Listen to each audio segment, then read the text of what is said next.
Assalamualaikum warahmatullahi wabarakatuh. Perkenalkan, nama saya Ataya Sela Kalista dari Prodi Ilmu Politik UIN Syarif Hidayatullah Jakarta.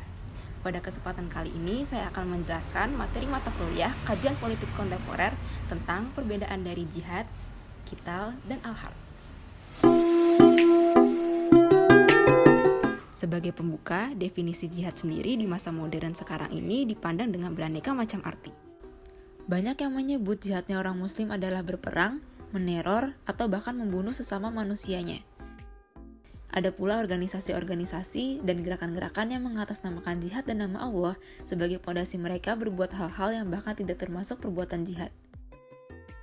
Kerap kali jihad yang mereka tafsirkan bukanlah arti dari jihad yang sesungguhnya.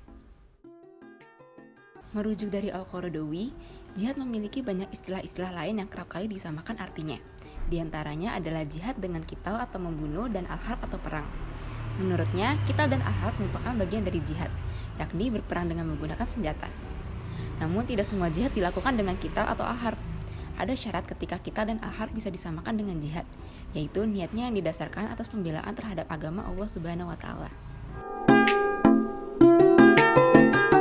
Berasal dari kata jahada yujahidu jihad mujahadah, jihad berarti berusaha dengan mengerahkan segala kemampuan, potensi, dan kekuatan untuk memikul sesuatu yang berat.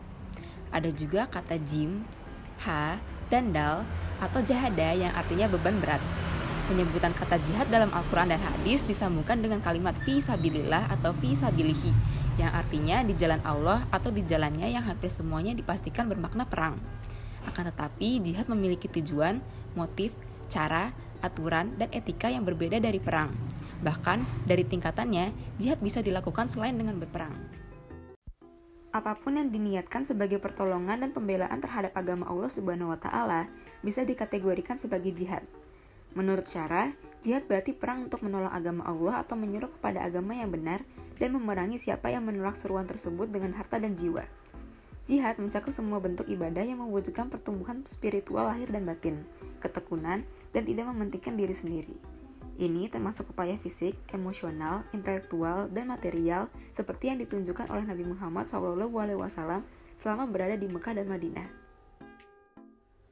Meskipun beberapa muslim menafsirkan jihad sebagai tindakan memerangi orang kafir untuk membela Islam, penting untuk mengetahui maknanya yang lebih luas.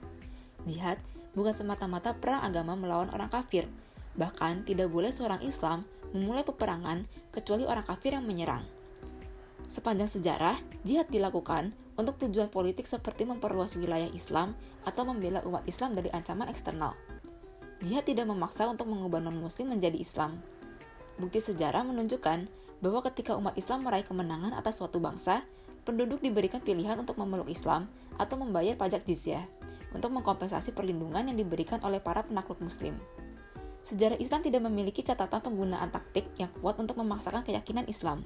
Demikian pula dakwah Islam di Indonesia yang dilakukan oleh Wali Songo melalui jalur kebudayaan, tanpa melalui agresi militer.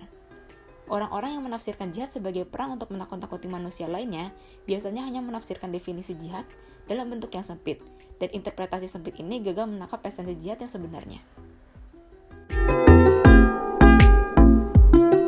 Huruf qaf, ta, dan lam memiliki arti menghina atau membunuh. Secara etimologis, qital berasal dari qatala yuqatilu qital muqatalah, yang bisa diartikan sebagai membunuh, melaknat, dan mengutuk. Sedangkan qatala berarti memerangi, memusuhi, dan berkelahi.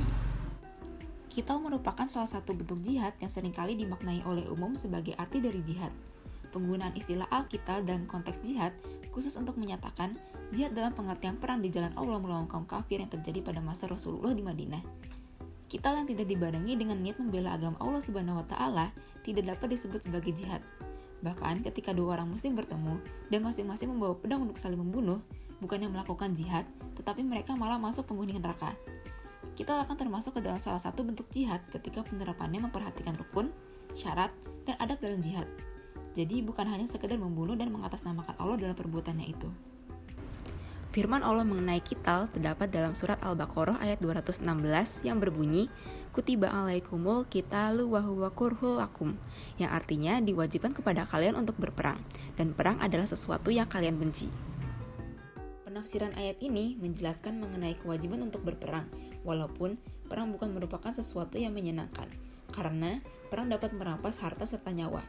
Namun, walaupun itu merupakan sesuatu yang dibenci, bukan berarti perang selalu bersifat buruk, karena dengan berperang, kita bisa menang atas orang-orang kafir dan mati syahid jika terbunuh, dan itu semua atas kuasa Allah Subhanahu wa Ta'ala.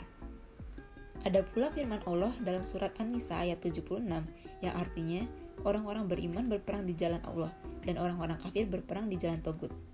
Togut berarti menebarkan kejahatan dan kezaliman yang merupakan tipu daya setan. Hal seperti itulah yang harus diperangi orang muslim dan bukan jalan yang dianut orang muslim. Al-Harb adalah pengerahan segala kekuatan, senjata, alat, atau apapun yang dilakukan sekelompok orang untuk melawan kelompok lainnya. Al-Harb atau yang sering dimaknai dengan perang tidak sama dengan penafsiran jihad walaupun merupakan salah satu bentuk dari jihad. Perang hanya mengutamakan sesuatu yang dinilai duniawi, yang biasanya ditujukan untuk menaklukkan dan menguasai kekuasaan dan ekonomi suatu wilayah. Oleh karena itu, Al-Harb juga seringkali diartikan sebagai tindakan perampasan saat perang. Sedangkan jihad bertujuan untuk menegakkan kalimat Allah mengenai kebenaran, keadilan, dan memberikan rasa aman kepada seluruh manusia. Al-Harb yang dikategorikan jihad tidak dilakukan secara membabi buta dan mengikuti hawa nafsu belaka. Seperti yang terjadi ketika perang Badar, ketika itu Nabi Muhammad SAW mengatakan kepada para sahabatnya bahwa kaum muslimin baru saja kembali dari jihad kecil atau perang Badar dan akan melalui jihad besar atau hawa nafsu akan harta benda sepeninggalan perang. Riwayat ini menunjukkan bahwa jihad pada masa Rasulullah di Madinah tidak selalu berarti perang bersenjata. Sekian dari penjelasan mengenai materi tentang perbedaan jihad, qital dan al-harb. Kurang lebihnya mohon maaf. Wassalamualaikum warahmatullahi wabarakatuh.